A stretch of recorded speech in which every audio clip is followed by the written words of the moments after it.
बिस्मिल्लाहिर्रहमानिर्रहीम। अस्सलाम वालेकुम। कैसे हैं आप सब लोग? मैं उम्मीद करती हूँ कि आप सब लोग खैरियत से होंगे।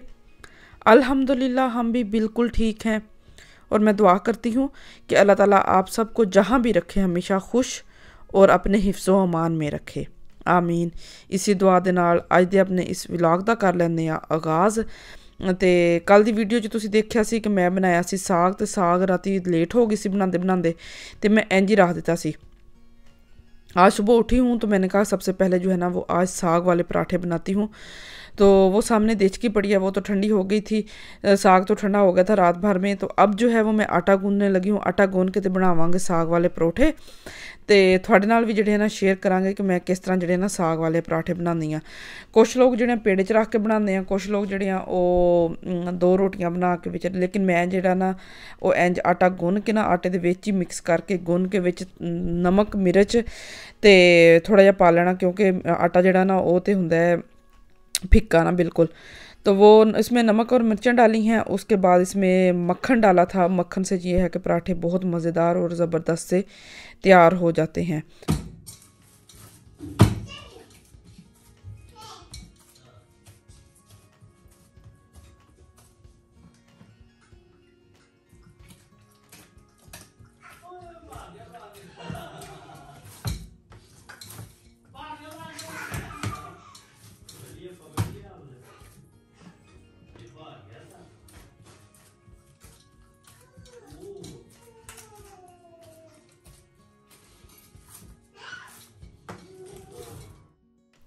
तो जी यहाँ पे जो है वो मेरा आटा गूंद चुका था। अब जो है वो पेड़े करने स्टार्ट करते हैं और उसके बाद जो है वो पराठे बनाने शुरू करते हैं। मैंने अपने लिए और अपने हस्बैंड के लिए जो है वो साग वाले पराठे खाए थे। मेरी बेटी जो है वो इस तरह का कोई भी पराठा नहीं खाती। उसके लिए जो है वो मैंने अलग से सादा जो है ना वो पराठा बनाया था। वो उसने योगर्ट के साथ खा लिया था, बड़े ज़बरदस्त ना। तो बस इसी तरह होता है। साथ में जो है वो मैंने अंडे बॉयल किए हैं। आजकल सर्दी कुछ थोड़ी सी बढ़ रही है, तो मेरे हस्बैंड कहते हैं कि मेरे लिए अंडा बॉयल करना ना, तो मैंने उनके लिए और साथ में बेटियों के लिए जो है वो अंडे बॉयल किए हैं। और चाय तो साथ साथ बन ही रही है। तो यहाँ पे जो है वो पराठे बनाना स्टार्ट कर देते हैं। और पैन जो है वो मैंने रख दिया था चूल्हे पे और ये अब गर्म हो रहा है। तो इसके अंदर जो है ना वो पराठे जो है वो एक एक करके बना लेंगे। 2 मैंने अपने हस्बैंड के लिए बनाए थे और एक अपने लिए बनाया था।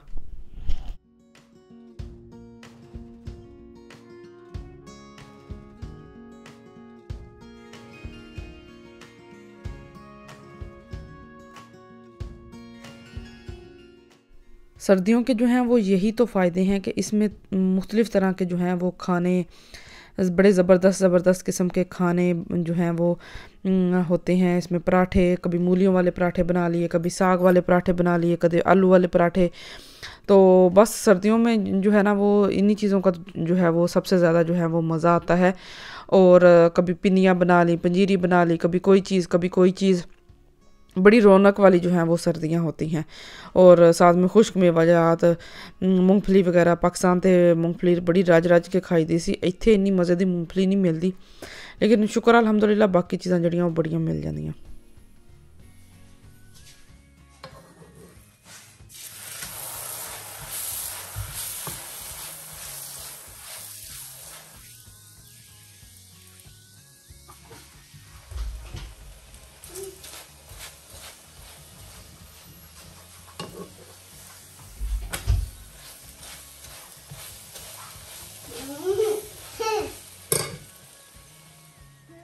तो यहाँ पे जो हैं वो मेरे पराठे बिल्कुल तैयार हो चुके थे। अपने हस्बैंड को जो हैं वो पराठे बना के दे दिए थे, साथ में चाय भी छान के उनकी चाय उनको दे दी है और मेरी चाय जो है जो यहाँ पे ही पड़ी है।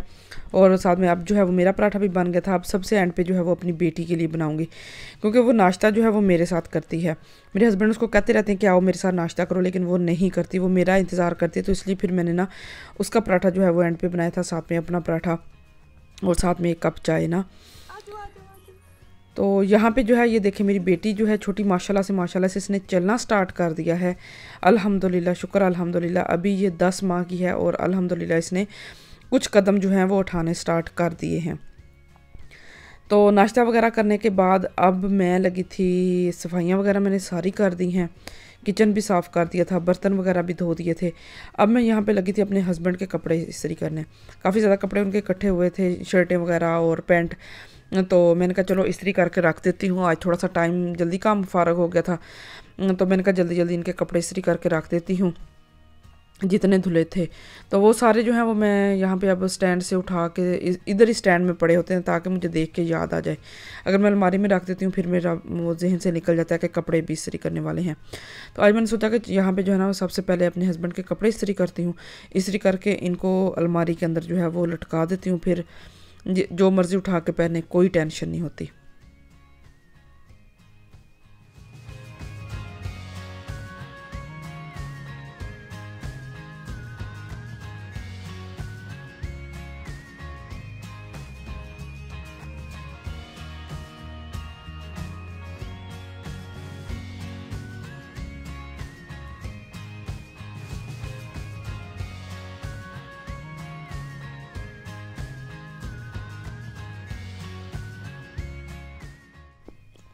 तो यहाँ पे जो है वो मैंने कपड़े बड़े ज़बरदस्त इस्त्री करके ਹੁਣ ਇਹਨਾਂ ਨੂੰ ਲਟਕਾ ਦੇਵਾਂਗੇ ਅਲਮਾਰੀ 'ਚ ਹੈਂਗਰਾਂ ਵਿੱਚ ਪਾ ਕੇ।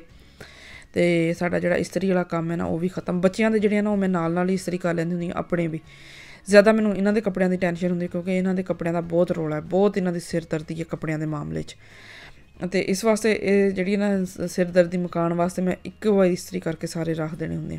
ਅਤੇ ਹੁਣ ਇਹਨਾਂ ਸਾਰਿਆਂ ਨੂੰ ਹੈਂਗ ਕਰਦੇ ਹਾਂ, ਹੈਂਗਰਾਂ 'ਚ ਪਾਉਂਦੇ ਹਾਂ, ਅਤੇ ਹੈਂਗਰਾਂ 'ਚ ਪਾਉਣ ਤੋਂ ਬਾਅਦ ਇਹਨਾਂ ਨੂੰ ਅਲਮਾਰੀ 'ਚ ਰੱਖਦੇ ਹਾਂ।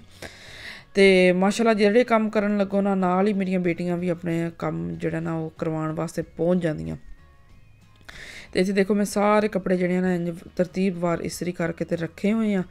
ਰੱਖ ਕੇ ਉਸ ਤੋਂ ਬਾਅਦ ਜਿਹੜਾ ਨਾ ਮੈਂ ਹੁਣ ਪੈਂਟ ਜਿਹੜੀ ਹੈ ਇਹ ਵੀ ਇੰਝ ਹੀ ਤਹਿ ਲਗਾ ਕੇ ਇੱਥੇ ਹੀ ਰੱਖ ਦੂੰਗੀ ਅਲਮਾਰੀ 'ਚ, ਅਤੇ ਜਦੋਂ ਇਹਨਾਂ ਦਾ ਦਿਲ ਕਰੇਗਾ ਚੁੱਕ ਕੇ ਤੇ ਇਸਤੇਮਾਲ ਕਰ ਲੈਣਗੇ।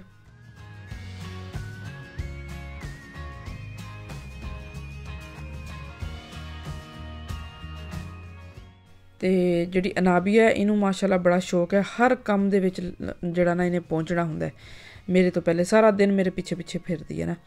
ਅਤੇ ਇੱਥੇ ਇਹਨੂੰ ਅਲਮਾਰੀ ਖੁੱਲ੍ਹਣ ਦਾ ਮੌਕਾ ਲੱਭਿਆ ਅਤੇ ਬਸ ਚੀਜ਼ਾਂ ਜਿਹੜੀਆਂ ਉਹ ਤਲਾਸ਼ੀ ਸ਼ੁਰੂ।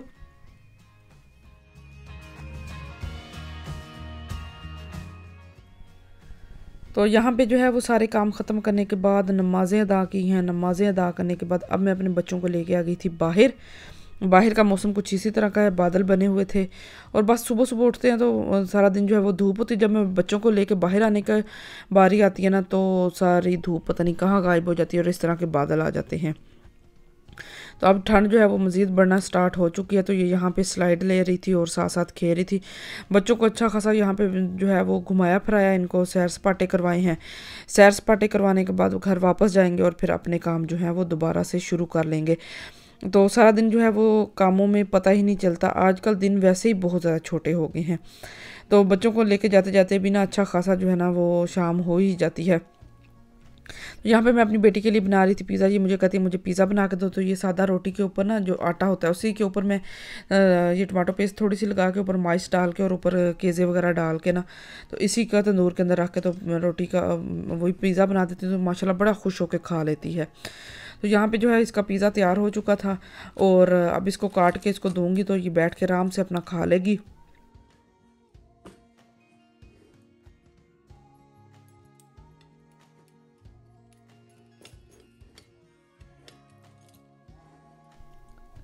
यहाँ पे जो है वो पिज़्ज़ा बना के देने के बाद अब मैं किचन में जो है वो बनाने लगी हूँ, शाम की खाने की तैयारी करने लगी हूँ।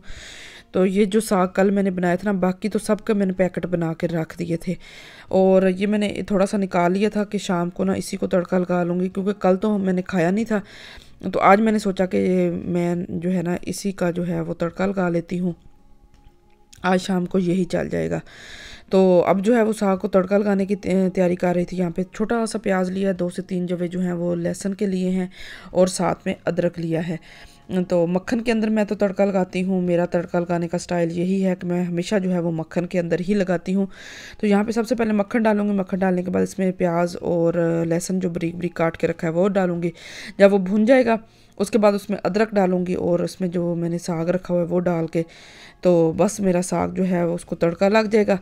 साथ जो है वो मैं चपातियाँ बना लूँगी और रोटी खा लूँगी शाम की, और हमारा शाम का खाना बस यही हो गया था।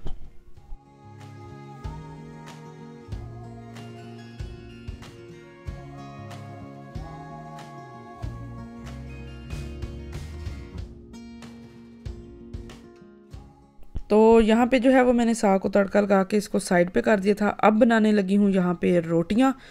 तो 2 रोटियाँ जो है वो मैं अपने हस्बैंड के लिए बनाऊँगी, 1 रोटी अपने लिए बनाऊँगी। बेटी ने जो है वो अपना पिज़्ज़ा खा लिया है, उसने रोटी नहीं खानी थी। तो यहाँ पे जो है वो फटाफट से जो है वो रोटियाँ बना लेती हूँ और बैठ के जो है वो साग के साथ रोटी खाएंगे और हमारा शाम का खाना भी हो जाएगा यहाँ पे तैयार।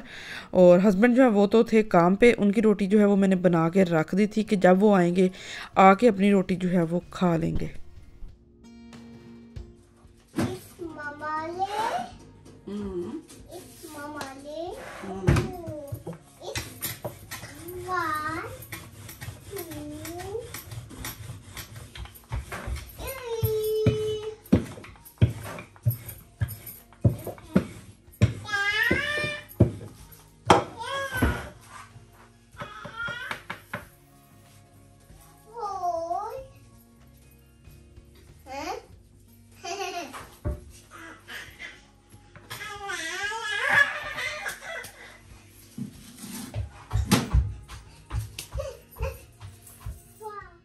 मैं जो है वो हमेशा तंदूर पे ही रोटी बनाती हूँ और इस पे रोटी बनाना बहुत ज़्यादा आसान है, बहुत इजी हो जाता है रोटी बनाना आसानी से। जितनी देर में रोटी बनती है इतनी देर में अगली रोटी तैयार हो जाती है, अगली डालो, उसके बाद जो है वो उसको बाहर निकालो और साथ ही जो है वो नेक्स्ट रोटी भी तैयार हो जाती है।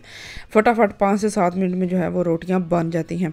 बहुत आसान लगता है, बहुत ईजी लगता है, ना रोटी कहीं से ख़राब होती है ना जलती है, एक जैसी सारी साइडों से जो है वो रोटी तैयार होती है। मेरा तो रोटी पकाने का यही तरीका है और मैं तो जिस दिन से यहाँ पे आई हूँ उस दिन से है जो है वो मैं इसी तंदूर पे जो है वो रोटियाँ बना रही हूँ।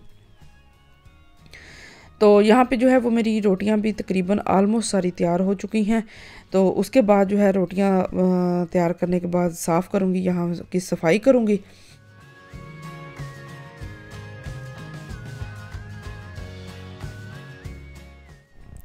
यहाँ पे जो है वो मेरी सारी रोटियाँ तैयार हो गई हैं। अब बैठ के जो है वो अपना शाम का खाना खाती हूँ और साथ में जो है वो साग डालती हूँ प्लेट में, उसके ऊपर मक्खन रखूँगी और बैठ के गरम गरम रोटी खाऊँगी। तो मेरे शाम का जो है वो खाना यही था। तो ये थी मेरी आज की मज़ेदार सी वीडियो। मैं उम्मीद करती हूँ कि आपको मेरी आज की वीडियो अच्छी लगी होगी। अगर आपको मेरी आज की वीडियो अच्छी लगी हो तो वीडियो को लाइक कर दीजिएगा। जो लोग मेरे चैनल पर नए हैं प्लीज़ मेरे चैनल को सब्सक्राइब कर दें। मुझे और मेरी फैमिली को अपनी दुआओं में याद रखिएगा। अपना और अपनी फैमिली का भी बहुत ज़्यादा ख्याल रखें। मुझे दे इजाज़त, मिलती हूँ बहुत जल्दी आपको एक नई वीडियो में। तब तक के लिए अल्लाह हाफ़िज़।